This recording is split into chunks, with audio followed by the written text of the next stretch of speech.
Bienvenidos, Eusebio y Carlos. Gracias por estar hoy con nosotros. Hola, muchas gracias. Muchas gracias, buenos días. Carlos, como coordinador de este año SEPAR, del año 2025-2026, sí que nos gustaría saber un poco, para comenzar esta entrevista, por qué se ha dedicado este ejercicio tan representativo a los trastornos respiratorios del sueño. Yo creo que es una trayectoria. Esto ya se celebró años atrás, creo que 16 años, Eusebio. 2006. Y esto es otra época en una trayectoria sobre lo que los trastornos del sueño y el sueño en general, que pone ya no solamente en la agenda científica estudiarlo, sino en la agenda legislativa y en la agenda social, como el sueño y los trastornos respiratorios del sueño ya no son esos desconocidos que prácticamente solo salen en los documentos científicos, claro, sino que ya incluso están en la agenda pública. Y yo me di cuenta de ello cuando en un bar había gente discutiendo sobre el ronquido, cosa que, eso, si se discute en un bar, eso ya es que está en plena sociedad, ¿no? Entonces, eso más pequeñas cosas que se han hecho gracias al Grupo Español de Sueño, no solo científicas, sino proyecciones de investigación y proyectos, y que globalmente es tal la afectación mundial que supera cualquier enfermedad, claro, que ha hecho que SEPAR mirara, como siempre, este año a lo que son los trastornos respiratorios durante el sueño y haya hecho de este año un año especial que puede servirnos como palancas para hacer acciones legislativas que hasta ahora pues son más bien tímidas. Como decía, es un problema tan común que dormir bien se ha convertido en un reto de salud pública en España a ojos de esta sociedad científica, a ojos de SEPAR. Eusebi, ¿cuáles son los motivos? Los motivos de no dormir bien, tenemos una sociedad en general poco saludable. Eso es con pocos hábitos de salud, entendida de manera global: nutrición, tabaquismo, ejercicio físico, pero uno de los pilares fundamentales que se olvida dentro de esas recomendaciones es precisamente el derecho al buen dormir. ¿Y por qué dormimos mal? Bueno, pues porque los españoles, por una parte, hay una prevalencia, unas personas, un porcentaje que tienen apnea de sueño, es la enfermedad a la que dedicamos, que es debido, bueno, pues también a factores asociados a lo que es la obesidad, el género, aunque es verdad que se va igualando después con la edad, con la premenopausia, la menopausia del hombre y la mujer, esas prevalencias se van igualando, pero hay también un tremendo consumo de hipnóticos y de medicamentos para dormir. Eso tendríamos que analizarlo, pero en general es porque hay muy fácil acceso a la medicación, pero poco acceso precisamente a las personas que puedan asesorar lo que sería la higiene del sueño. En España tenemos mucho ruido en general, tenemos costumbres de irnos a dormir tarde, con comidas que son tarde, con horarios también, incluso los horarios laborales partidos,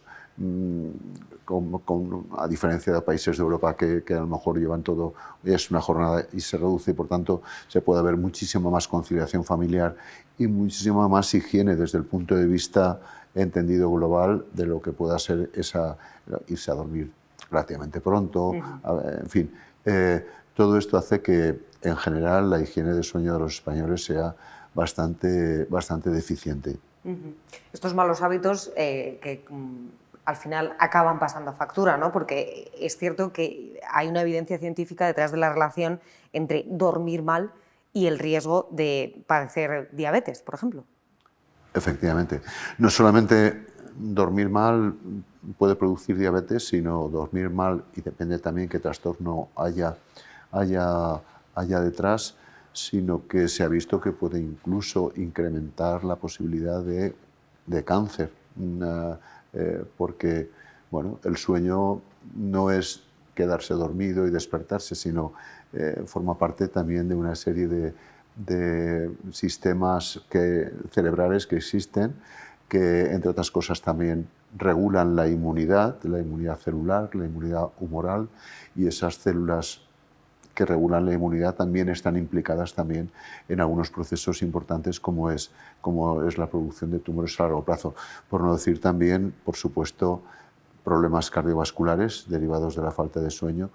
Y no olvidemos que la deprivación crónica de sueño, aparte de la merma de la capacidad intelectual, del trabajo, etcétera, pues podría llegar incluso a provocar la muerte con la deprivación durante muchos días y por desgracia eso se ha empleado en algunos de manera controlada en algunos entornos. Yo incluso añadiría, como dice Eusebi, que es que hay varios documentos científicos que hablan de la relación entre la esperanza de vida y el tiempo total de sueño. Es decir, que alejarse de la esfera mágica de entre 7 y 9 horas, concretamente menos de 7 o más de 9, se asocia con más probabilidad de morirte antes por un infarto, por enfermedades cardiovasculares, que no. Luego, ya no solamente hablamos de que voy a tener una enfermedad asociada, sino que voy a vivir menos años.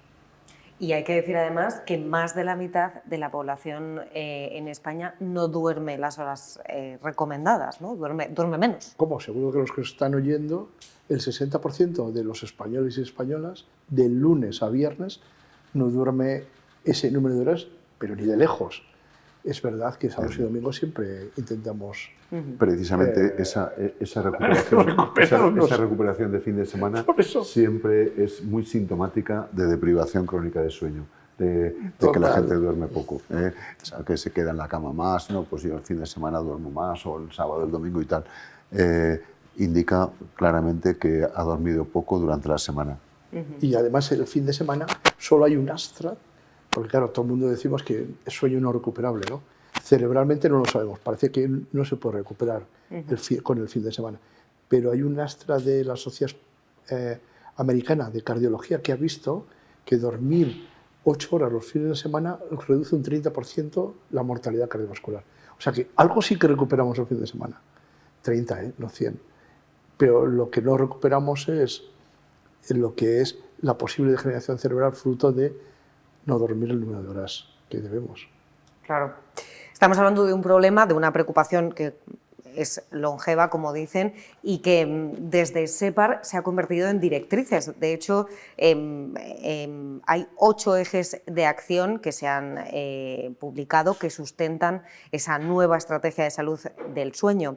¿Cuáles son los objetivos de esta iniciativa, Carlos? Y sobre todo, ¿qué resultados espera conseguir en la práctica? Bueno, nuestro objetivo es decir a la sociedad, esquematizada en 8 puntos, qué es lo que creemos los científicos que debemos transmitir a la sociedad. En una sociedad, como decía Eusebi, que realmente no tiene pautas, si uno mira cómo son nuestra cultura del dormir y del vivir, es verdaderamente un lío. Y por eso mismo hemos dicho que la sociedad necesita que los científicos no le digan lo que tienen que hacer, sino lo que científicamente se ha visto que puede mejorarlos. Luego, que cada uno es libre y personal de su vida íntima, ¿no? De hecho, el dormir un número de horas necesarios, el no cenar abundantemente, el no hacer ejercicio a última hora, el sincronizarte con la luz, todas esas, el intentar meterse siempre a la misma hora, el intentar cumplir con las normas de uso horario, es decir, que durmamos un número de horas suficiente. Todo eso, ¿qué va a hacer? Que posiblemente el niño que nazca hoy, o niña, pueda vivir igual 150 años. Mientras que el que no lo cumpla, probablemente seguro que no lo hace. Por eso hemos agrupado con niveles de evidencia diferentes, pero con suficiente para escribirlo, aquellas cosas que creemos los que estamos en esto y hacemos documentación científica, y transmitirlo, que es lo que nosotros tenemos que hacer, no para que solo la sociedad lo conozca, sino para que los legisladores lo conozcan, ¿no? Así es, así es. Realmente, además, lo que decimos son está basado en la evidencia científica, pero también está basado un poco en lo que sería en el sentido común y en la lógica. Eso es. Porque es lo que quizá han hecho nuestros mayores durante muchos años y donde a veces también ciertas poblaciones longevas de España, que las hay en las zonas determinadas, pues quizás lo que vienen haciendo desde hace un montón de años, que es llevar una vida sana, en el mejor sentido de la palabra, y durmiendo a sus horas. Quizá todo eso influido porque a lo mejor en un momento dado no tenían una luz eléctrica tal, no tenían una serie de estímulos, no tenían tablets, no tenían redes sociales, no tenían de todo eso. Y bueno, aprovechaban las horas del día, las horas de luz, que son fundamentales para una higiene del sueño correcta y para poder tener nuestros ritmos circadianos de día y noche que se estimulan precisamente por la luz. De hecho, me acabas de recordar de Vamos a la cama, que hay que descansar, ¿no? ¿O cómo era esa canción? Vamos a la cama, que hay que descansar. Para que mañana podamos madrugar. Claro. Es así. Y eso fue, vamos, de nuestra infancia. De nuestra infancia, eso sí, y a las 9 de la noche. Todo el mundo a la cama. Pues que esto no es algo que sea un punto y aparte, si es que ya viene de tiempo atrás. Lo que pasa es que la sociedad, como el del COVID, se olvida muy sencillo, muy fácil. Y entonces simplemente implementamos acciones para que no solamente se conozcan, sino que haya posibilidad de legislar, ¿no? Como cuando se legisló con los cascos o los cintos de seguridad, o que necesitamos que también se legisle qué horarios utilizamos para trabajar, para dormir, para comer, qué horario está tan de boga tenemos que usar, si el de invierno o el de verano, si cambiamos de invierno a verano, muchas cosas que ya la ciencia empieza a darnos respuestas, antes no, y que ahora tenemos la fortuna de que algunas cosas, no con evidencia mesiánica, pero sí con un cierto grado de evidencia que nos permite decirlo, y luego que la sociedad elija con cebolla o sin cebolla. Claro. La tortilla. La tortilla.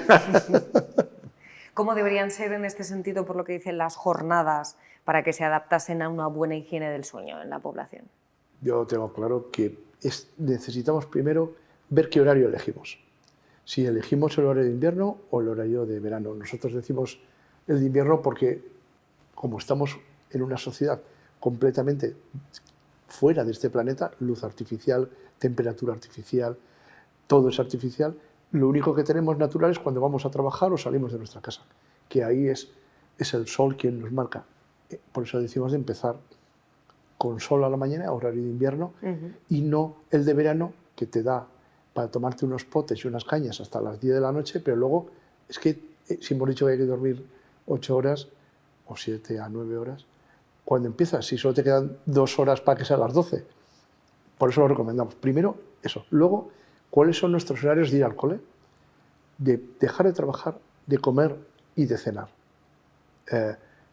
Es difícil hacerlo de golpe porque hay que legislar mucho, pero eso, realmente somos el único país de Europa que tenemos unos horarios bastante desafrentizados del planeta. Y eso, empezando por ahí, legislando por ahí, los colegios, toda nuestra vida, las actividades extraescolares, cuánto tiempo, porque realmente somos pobres de tiempo. Llegamos a las 8 de la noche y nos quedan solamente unas horas para cenar, hablar y dormir. Y es que no nos da tiempo. Claro. Y entonces, ¿qué elegimos? Pues no dormimos, pero la mañana siguiente... Y es evidente que también tiene que haber un compromiso también de las empresas, porque los turnos de trabajo no son los de... No todo el mundo trabaja de 8 a 3, sino que hay mucha gente que trabaja pues de 10 a 1:30 de mediodía y vuelve otra vez a las 4:30 o las 5 de la tarde con 3 horas entre medias que prácticamente no sirven para nada. Pueden servir para comer en 5 minutos y para dormir la siesta, pero todo eso rompe también lo que es la vida la vida, en fin, la vida personal y lógicamente también los horarios del sueño. Todo eso hay que regularlo y hay que la turnicidad y lógicamente, bueno, pues hay empresas que quizá ya están cambiando, aunque aparentemente los horarios sean de apertura al público sean parecidos, pero bueno, sí que están adaptando a sus trabajadores, pero nos queda mucho camino por recorrer en España cuando ves que las tiendas aún están abiertas a las 12 de la noche. Pues, entonces, pues... Y la gente está comprando encima, o sea que... Claro. Pero nosotros no decimos que no se haga, porque Claro. es que necesitamos gente que trabaja de noche, médicos, enfermeras, bomberos, policía, o sea, necesitamos que este planeta no se pare, pero el gran grupo de las personas que trabajan de noche, que se cuide y se elija, y el gran grupo de las personas que no trabajan de noche, que se respeten ciertos horarios, y lo único que queremos es mejorar esta sociedad, ¿no? Uh-huh. Hablando de legislar y sin dejar de lado ese área política, hay que destacar que a día de hoy existen diferencias en el diagnóstico y tratamiento de todos estos trastornos relacionados con el sueño entre las diferentes comunidades autónomas. Eusebi, ¿cómo cree que podría solucionarse este problema?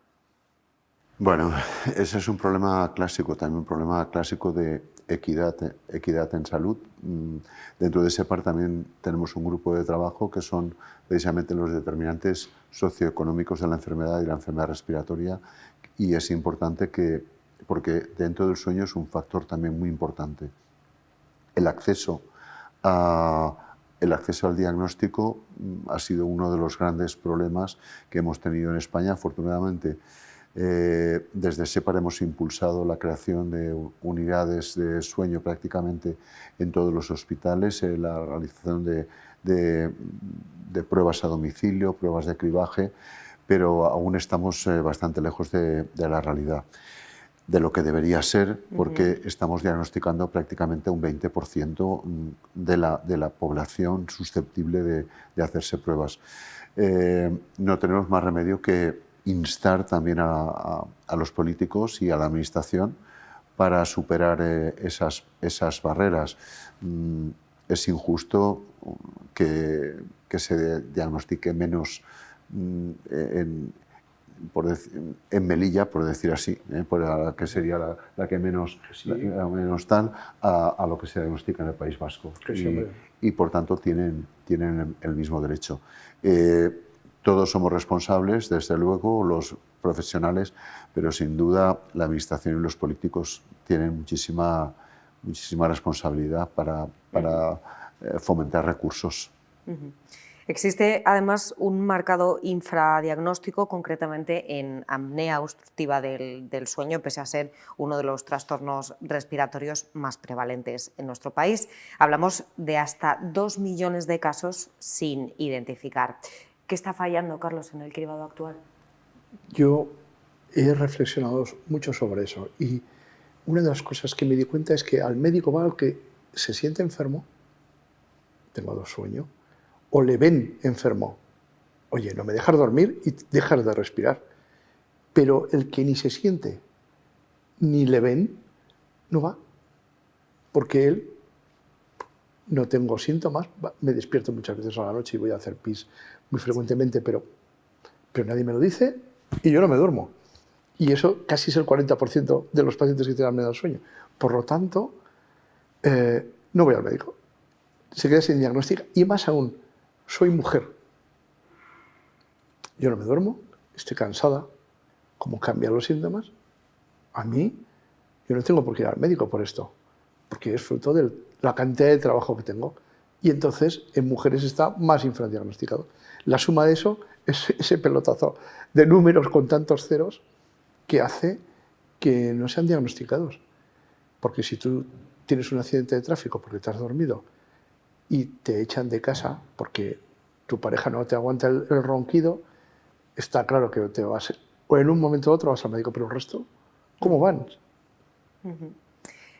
¿Consideran que cuentan los profesionales, tanto de la neumología como, por ejemplo, de ese primer nivel asistencial de atención primaria, con suficientes herramientas como para detectar este tipo de trastornos ligados al sueño? En el momento actual, con la presión que existe, tenemos pocos. Aunque nos hayamos desarrollado muchos instrumentos, desde la polisonografía convencional, que da para pocos, es caro, ahí se pueden hacer pocas pruebas, lo que sería la poligrafía más simplificada, unas pruebas de sueño más simplificadas que pueden hacerse en el domicilio, y otros sistemas de screening, incluso mucho más simples. Tenemos que reinventarnos a la fuerza, nos tenemos que reinventar como lo hemos hecho durante estos últimos 25 años prácticamente. Cada año va cambiando cosas, cada 5 años va cambiando, cada 10 años hacemos consensos nuevos. Eso es, y hay sistemas ahora que hemos de adoptar, sistemas inteligentes, también la inteligencia artificial para ayudar de alguna forma también a los análisis que sean más rápidos de las pruebas, pero sobre todo que sean precisos, porque si no lo son, lo que ocurre es que nos provoca solicitar pruebas a lo mejor que sean más complejas, con lo cual es mucho más gasto. Por tanto, hemos de ser eficientes. ¿Tenemos recursos? Nos faltan, esa sin ninguna duda. Sí. Nos falta también formación por parte de atención primaria, aunque han mejorado muchísimo. Si comparamos trabajos que se han publicado también por el Grupo de Sueño hace 20 años a los de ahora, pues su capacidad de detección ha aumentado muchísimo, pero precisamente por esa capacidad de detección ha provocado que cerca del 30, 40 o en algunos casos el 50% de las consultas de neumología son por demanda de apnea de sueño, a los cuales hay que darle algún tipo de salida, porque casi todos van a necesitar al menos una prueba para descartar que hay y en algunos casos para confirmar, por supuesto. Y por tanto, pues necesitamos estar continuamente mejorando en el tema de tecnología. Sí, es la clave. Y así se está invirtiendo bastante también las empresas de tecnología, pero todo esto también hay que probarlo y comprobarlo con grandes poblaciones y ver si todo esto es efectivo y sirve realmente para iniciar un tratamiento que en definitiva sería lo que estamos buscando para acortar la enfermedad y acortar los costes de la enfermedad.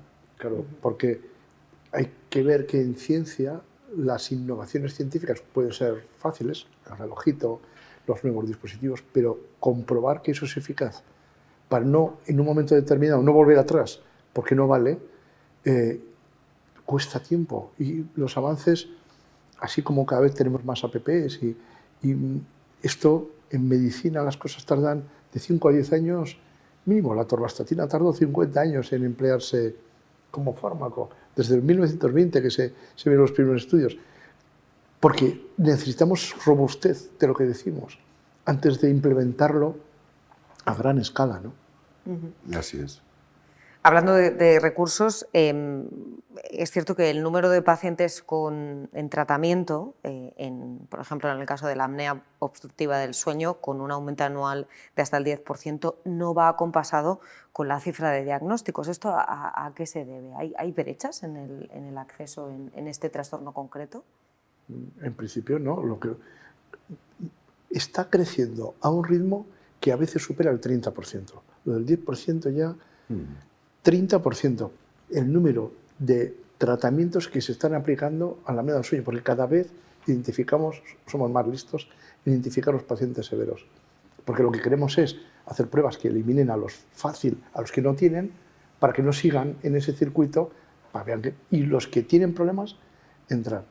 Y eso lo que más está generando es un estrés a las empresas de terapias, que están viendo cómo las licitaciones son cajones cerrados para un volumen determinado que luego exponencialmente, conforme los medios, la ciencia está diciendo a todo el mundo que es relevante estudiarlo, igual que los screenings que hay y próximamente del cáncer de pulmón, pues esto va a hacer que el estrés que sufren todos los que se dedican a esto, no solamente en el diagnóstico, sino en el tratamiento, tengan que reconfigurar su viabilidad, porque con este volumen de personas que están accediendo a los sistemas de tratamiento, salvo que salga que cambie cómo tratamos y entonces volvamos a otra casilla. Hasta ahora es un problemón. Así es, porque hablamos de 600, 800 mil personas están con CEPAP en España, con tratamiento con CEPAP en España. Esas personas, por regla general, no se les va a suspender el tratamiento. Es decir, que van a permanecer. Es verdad que pueden haber situaciones en las cuales bueno, el paciente adelgaza, se cambia en su estilo de vida y demás, se le puede suspender.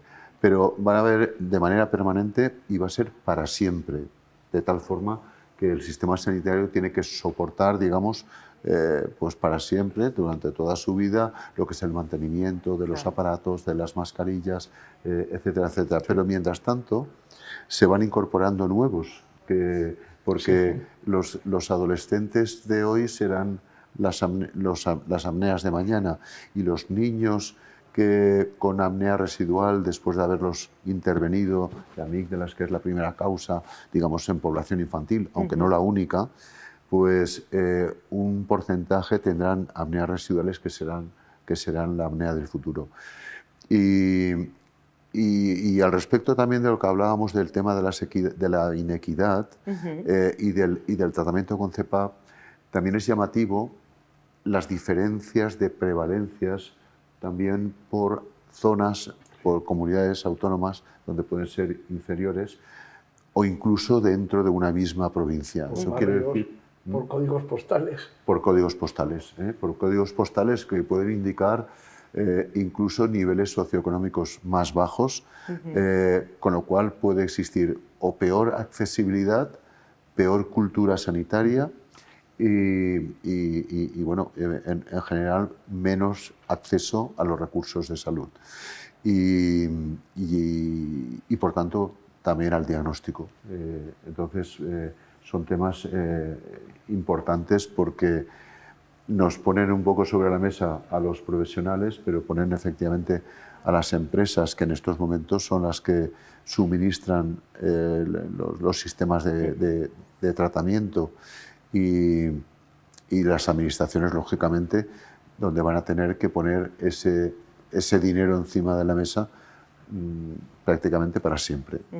Claro, incluso los síntomas guía igual pueden ser minimizados, porque como son zonas con menos nivel socioeconómico y educativo, minimizan síntomas fruto del estrés que tienen trabajando tanto y sus hijos lo mismo, con lo cual el número de recursos sanitarios que se implementan a ellos es menor porque, como lo ven normal, el estar dormido después de comer hasta las 7 o siesta de pijama y orinal, pues estoy cansado, pero es que trabajo mucho.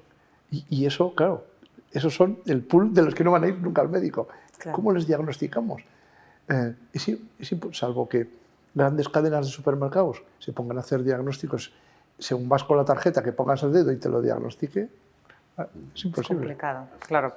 En la parte terapéutica, esa estrategia para la salud del sueño espera también fomentar alternativas sin fármacos para el caso del insomnio.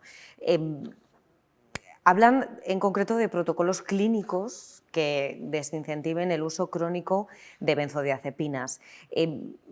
¿Qué porcentaje, para situarnos, de población se encuentra en este escenario y qué medidas deberían incluir dichos protocolos, Carlos, a la hora de modificar el esquema de prescripción actual? Para empezar, primero es el concepto insomnio. El concepto insomnio no es dormir poco. Es dormir poco y tener consecuencias de ello durante el día en forma de mareo, cansancio, somnolencia, y que eso se mantenga durante 3 meses. Por eso varía tanto los números, porque en función de lo que consideres insomnio hay cifras de 25%, pero en realidad, que se ha hecho estudios en este país, cerca del 13-15% tiene insomnio crónico. La mayor parte, el acceso es, tómate esto. Es el acceso, oye, no consigo dormir, pues tómate esto. Primero, por escasa formación global de lo que es el sueño. Yo no estudié nada de sueño en la carrera, porque es necesario homogeneizar a todos los profesionales con, por ejemplo, área de competencias específicas en la que SEPAR está muy presente, ¿no? Que la gente que se dedica al sueño tenga un perfil de homogeneización formativa que las haga todos iguales, ¿no? Y que lideren todo eso, todo el cambio que tiene que haber sobre la medicina del sueño, que nunca ha habido, ni como especialidad, ni como subespecialidad, ni como nada en este país. Y eso fomenta que este país, esta noche, hayan estado tomando pues 6 millones de personas una pastilla para dormir. Y tú no puedes decirle, oye, que es malo, no lo tomes. Y te dirá, ¿y qué hago? Por eso hay alternativas, hay vida después de las benzodiazepinas. Hay diferentes perfiles de fármacos. Y otras cosas que han entrado, como la terapia cognitivo-conductual, que está haciendo que el tratamiento farmacológico, si ya tiene, cambie o que no se inicie. Por lo tanto, el insomnio ha cambiado de perspectiva. De hecho, antes el insomnio era una consecuencia de otra enfermedad. De hecho, no había consultas, por ejemplo, de vómitos. No, vomitólogo, no. Tienes una enfermedad digestiva y vomitas. Y esto se pensaba, no, tienes una enfermedad de trastorno de salud mental y no duermes. Pero ya el insomnio ya es una enfermedad como tal desde hace unos años. Y eso ha cambiado toda la estructura global de cómo nos formamos, cómo nos deberemos formar, cómo se debe legislar eso, y que se debe investigar también en nuevas formulaciones químicas, pero también conductuales para que el insomnio se modifique. Porque si aplicaríamos todos, el reglamento que hemos hecho de SEPAR sobre la higiene de sueño, es posible que mejore el 50% de los insomnios. Ya sé que desde el púlpito se puede decir miles de cosas, ¿no? Sí, lo sé, pero hay mínimas cosas que se pueden hacer que pueden cambiar la vida de las personas. Simplemente eso. Antes de entrar en lo que es la cronicidad y el tratamiento farmacológico o no farmacológico. Y no hay que olvidar también que ese insomnio puede esconder determinadas enfermedades que lo producen, que pueden ser potencialmente irreversibles. El insomnio puede ser reversible curándolas o mejorándolas o estabilizándolas, como puede ser la diabetes, como puede ser algunos problemas que puede haber, síndrome de piernas inquietas, depresión, cambios de horarios de mala higiene de sueño en general, y precisamente todo esto, incluso apnea de sueño, particularmente en la mujer, que el insomnio es una forma de manifestación bastante frecuente, a diferencia de la somnolencia habitual que puede aparecer en hombres. Todo esto hay que verlo y verlo de manera global cuando analizamos el insomnio, porque lo más fácil es tomar una pastilla, claro. De hecho, el tratamiento más usado en respiratorio, o de los más usados, que se llama corticoides, prednisona, prednisolona, 6-metilprednisolona, es uno de los fármacos que más insomnio produce.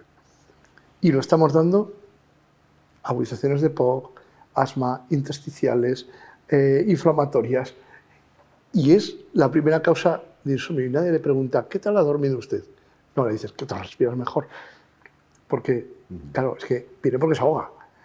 Y dices, ya de lo demás, ya hablaremos luego de cómo se queda la piel, si se queda atrófica, si le sale joroba de búfalo, cara de luna llena, eso es otra cosa.